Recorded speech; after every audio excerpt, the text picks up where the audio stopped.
Guys, ngayon pala ay i-demonstrate ko kung paano gamitin ang V-Voice na app. Una, pindutin ang app. Dalawa, mag-log in. Kung wala pa kayong account, pwede kayong mag-create ng account. At kung meron na, yun na lang ang login nyo. So, yung gagamitin natin ang Facebook login.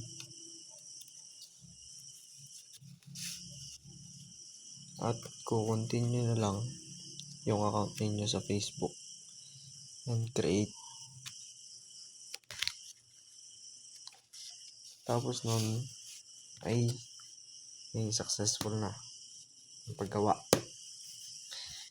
At dito naman tayo sa menu.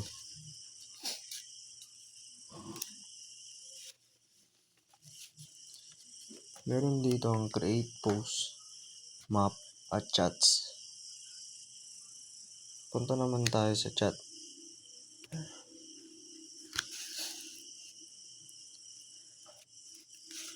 Dito nyo makikita kung may nag-message ba sa inyo.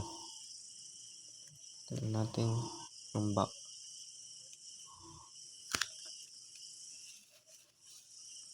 Ngayon, pumunta naman tayo sa map.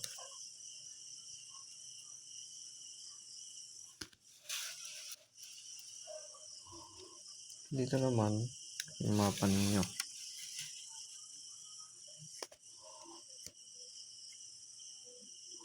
Pindutin natin ulit yung back.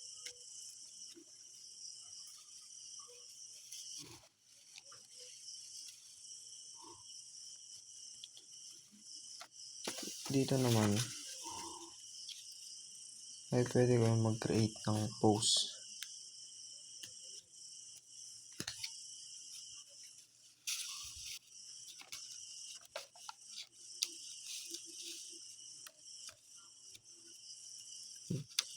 Create lang kayo.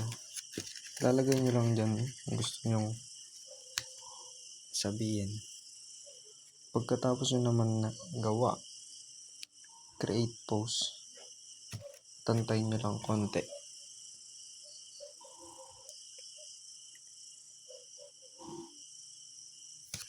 At okay na. Antayin nyo na lang dumami ang views. Kagaya sa akin. 1K. So, yun lang. Salamat sa panonood. Bye.